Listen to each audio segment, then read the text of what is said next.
नमस्कार, मैं हूं अंजलि इस्वाल और एक बार फिर से हाजिर हूं बस इसी दुआ के साथ कि फिट रहे इंडिया।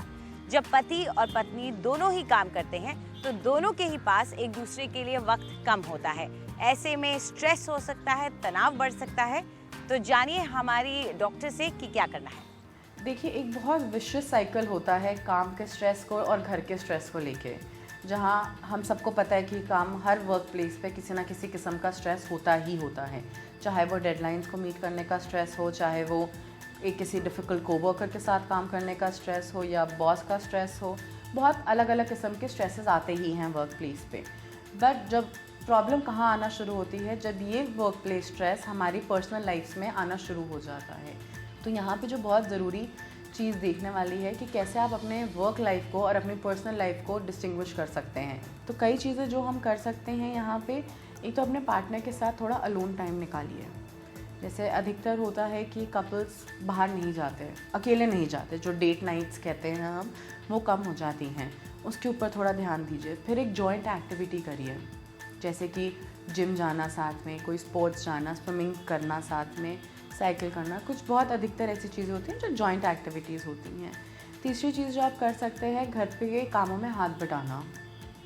सारी जिम्मेदारी एक औरत के हाथों में नहीं आनी चाहिए कि वो काम भी कर आए, फिर घर आके घर का खाना भी बनाए, घर साफ़ भी करे, बच्चों को भी पढ़ाए। उन चीज़ों को थोड़ा सा, जो फैमिली मेम्बर्स हैं उनको सेंसिटिव होना बहुत ज़्यादा ज़रूरी है। एक और चीज़ जो कि बहुत इम्पॉर्टेंट हो सकती है इस पॉइंट पे, कि जो ये वर्किंग वुमेन होती हैं, इनको थोड़ा सा अपने लिए भी समय निकालना बहुत ज़रूरी है।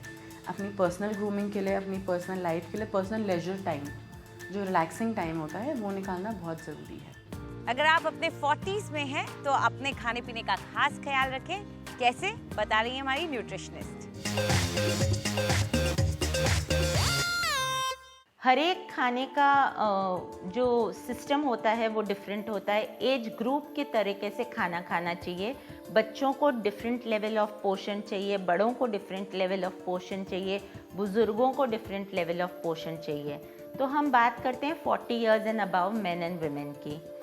आदमियों को कैल्शियम रिच खाना ज़रूर खाना चाहिए 40 इयर्स के बाद, और हेल्दी फैट्स डाइट में ज़रूर लेने चाहिए। अब हेल्दी फैट्स जैसे कि ओमेगा 3 अगर ये डाइट में आते हैं 40 इयर्स के मेल जनरेशन के लिए, तो ये आपके हार्ट को सपोर्ट करते हैं, हार्ट फ्रेंडली बनाते हैं। यूजुअली मेल्स में थोड़ा कोलेस्ट्रॉल की प्रॉब्लम ज़्यादा देखी गई है, इसीलिए उनको अपने हार्ट को प्रोटेक्ट करना चाहिए। तो ओमेगा 3 की मात्रा बढ़ानी चाहिए। ओमेगा 3 आपको फ़िश ऑयल में मिलेगा, एवोकाडोज़ में मिलेगा, फ्लैक्स सीड्स में मिलेगा, जिसे हम अलसी के बीज कहते हैं।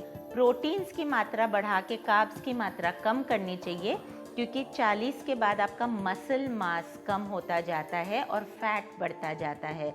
Same goes for women. 40 के बाद एक लेडी मेनोपॉज में एंटर करना शुरू करती है, तो उसके लिए तो न्यूट्रिशन सबसे बड़ी क्राइटेरिया हो जानी चाहिए। स्पेसिफिकली आप कैल्शियम पे फोकस करिए। तो कैल्शियम सब लीफी वेजिटेबल्स में होते हैं। पालक में ज़्यादा कैल्शियम होता है, मखानों में कैल्शियम होते हैं, फ्लैक्स सीड्स में कैल्शियम पाई जाती हैं, रागी के आटे में कैल्शियम होता है। तो कैल्शियम पे फोकस ज़्यादा होना चाहिए। एंटीऑक्सीडेंट लेवल अपना बढ़ाना चाहिए, क्योंकि इस समय में आप थोड़े डिजीज़ेस को इनवाइट करते हो, तो आपके एंटीऑक्सीडेंट लेवल्स हाई होनी चाहिए। कोशिश करके आप अपनी डाइट प्लान किसी न्यूट्रिशनिस्ट से चॉक आउट करके अपने बॉडी के हिसाब से आपको जो सूट करे वो खाना शुरू करने का यही टाइम होता है। क्योंकि 40 में हम अपना जो शेप करते हैं, अपना बुढ़ापा हम खाने हेल्थ वाइज शेप करते हैं, जो हम खाते हैं एट द एज ऑफ 40। और आज हमारी योगा एक्सपर्ट सिखा रही हैं दंड आसन का एक वेरिएशन। नमस्कार। आज जो हम आसना करेंगे वो भी दंड आसना एक वेरिएशन में है, और इस आसन में हम फॉरवर्ड बेंड भी करेंगे, और उसके साथ हम एक रिवर्स आसना जो हम काउंटर पोज के लिए करते हैं अपनी स्पाइन के लिए। तो ये आसन हमारी स्पाइन भी स्ट्रेच करता है, फुल बॉडी के लिए एसिमेट्रिक आसना है, जो इनिशियली हमारे हिप जॉइंट्स को ओपन करता है और हमें सीटेड पॉस्चर्स के लिए हेल्प करता है। तो अब हम देखेंगे आसन हम कैसे करेंगे।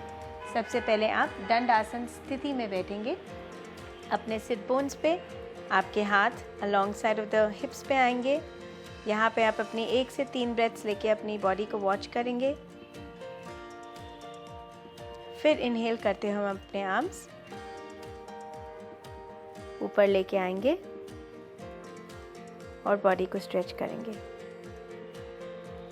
एक्सलेशन पे आप अपना राइट फुट लेफ्ट नी के पास लेके आएं।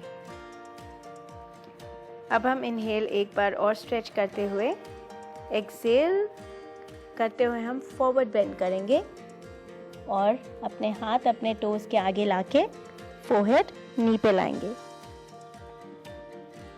यहाँ पे हम 1 से 3 ब्रेथ्स के लिए होल्ड करेंगे। फिर इनहेल करते हुए थोड़ा आगे पुल करते हुए वापस रिलीज करेंगे। Exhale, arms down.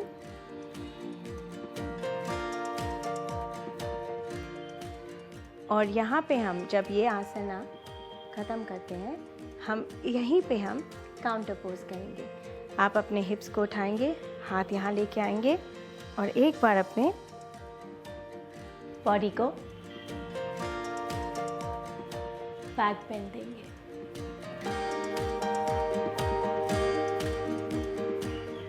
और फिर रिलीज करते हुए चिन नीचे।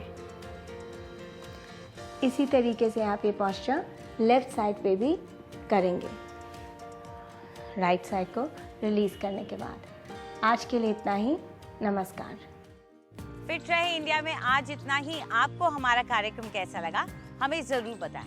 आप अपनी राय हमें ईमेल कर सकते हैं fit@ndtv.com पर। चाहे तो आप हमारे साथ ट्विटर पर भी जुड़ सकते हैं। इस्तेमाल कीजिए #फिट रहे इंडिया।